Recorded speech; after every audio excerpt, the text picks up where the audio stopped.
The espresso machine hissed like a dragon guarding its hoard, and I nestled deeper into the cracked leather booth, letting the sound fold into the jazz crackling from the vintage gramophone in the corner.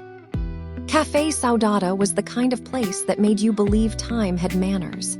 It slowed down here, tipped its hat, and let you stay a while. I turned a page of When Stars Collide, the spine soft from rereads, and let out a breath I didn't know I'd been holding. The hero had just shown up at the heroine's door with a single peony and a speech about how her laugh rewired his entire universe. Valentine's Day was 11 days away, and I was doing what I did best, fantasizing about it from the safety of fiction. My reflection caught me in the window. Waist-length red hair tumbling over the booth like a curtain of copper wire, the glow of my dress pulsing faintly in the dim cafe light. Purple and turquoise pixels cascaded up and down the fabric in slow, hypnotic waves, a pattern I'd designed myself to mimic old data streams. The barista, a wiry guy named Enzo with a pencil mustache and opinions about oat milk, had once told me I looked like a character who'd glitched out of a video game and landed in the wrong century. I'd taken it as the highest compliment. I pushed my gaming glasses up the bridge of my nose, sleek frames that doubled as a heads-up display, though right now they were just tinted lenses making the warm cafe lighting feel like a sunset, and returned to the book. The hero was cupping the heroine's face. My chest ached in the best, most embarrassing way. This, I thought, is why I have Lego plants instead of a boyfriend. Speaking of which, I just finished assembling a Lego succulent garden last night. The tiny plastic leaves perfectly green and eternally alive, unlike the basil I drowned last Tuesday. My apartment was a shrine to things that didn't need watering. Blocky bouquets on every shelf, a Lego bonsai tree on my gaming desk beside 3 monitors, and a single real cactus that was, against all odds, yellowing. The cafe door opened, letting in a gust of February air that smelled like rain and the city. I didn't look up. I was at the good part, the almost kiss, the moment right before gravity gives in. But then a voice, low and unhurried, said to Enzo, "Just a black coffee, thanks. Whatever's strong enough to undo a 12-hour shift." I glanced over the top of my book.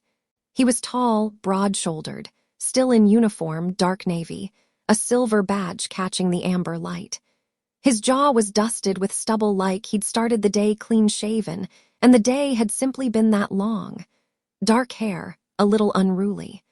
Eyes that swept the room the way someone does when they're trained to notice everything, and then they stopped on me. I froze, a deer in headlights if the deer were wearing a glowing cyberpunk dress and clutching a romance novel like a lifeline. My glasses slid down my nose. I shoved them back up too hard and nearly poked myself in the eye.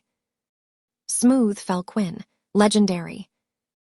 He smiled, not a smirk, not a polite half-curve, a real, slightly tired, entirely disarming smile. Then he looked away to collect his coffee, and I remembered how to breathe. I dropped my gaze back to the page but couldn't process a single word. The sentences blurred into nonsense. All I could hear was the creak of his boots, the soft clink of the mug, and then, impossibly, the groan of the leather booth directly across from mine. He'd chosen the booth facing me, in an almost empty cafe. I risked another look.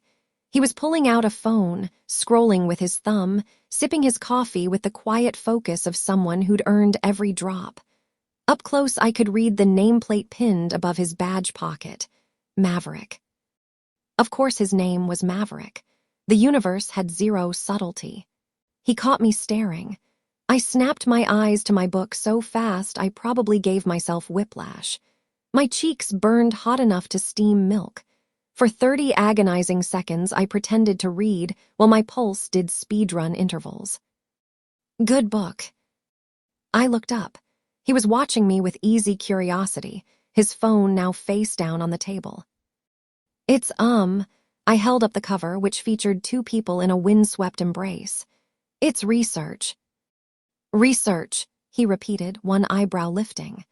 4. Feelings, general feelings, emotional literacy. I wanted the booth to swallow me whole.